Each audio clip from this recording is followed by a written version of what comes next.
हिंदी भाषा सक्तीचं करणं हे पूर्णपणे चुकीचं आहे, असंवेदनशील आहे, अशास्त्रीय आहे. म्हणजे मी आज जो काही आहे तो माझ्या मराठी मातृभाषेमुळे, म्हणजे माझ्या आईची भाषा मराठी, माझ्या गावाची भाषा मराठी, माझ्या तालुक्याची, जिल्ह्याची, राज्याची भाषा मराठी. आणि ह्या मराठीवर मला शिकायची सक्ती लहानपणी कशाला, मला मराठी नीट शिकू द्यात.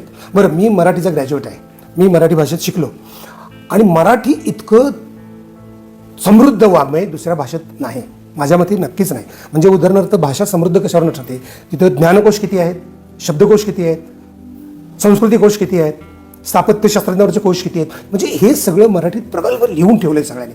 आणि ते लहानपणी तिचं व्याकरणसुद्धा कळायचं नाही.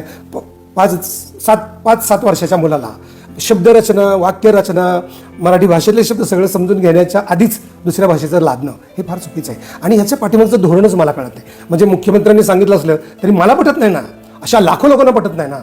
मराठी भाषेतल्या गावागावातल्या शाळातल्या सगळ्यांनी विरोध करायला पाहिजे, बोर्ड लावले पाहिजेत की ही सक्ती करायची ती 5वी, 6वी, 7वी नंतर करा, पण मुळात आम्हाला शिकून घेऊ द्या. आज मी 12 भाषेत काम करतोय.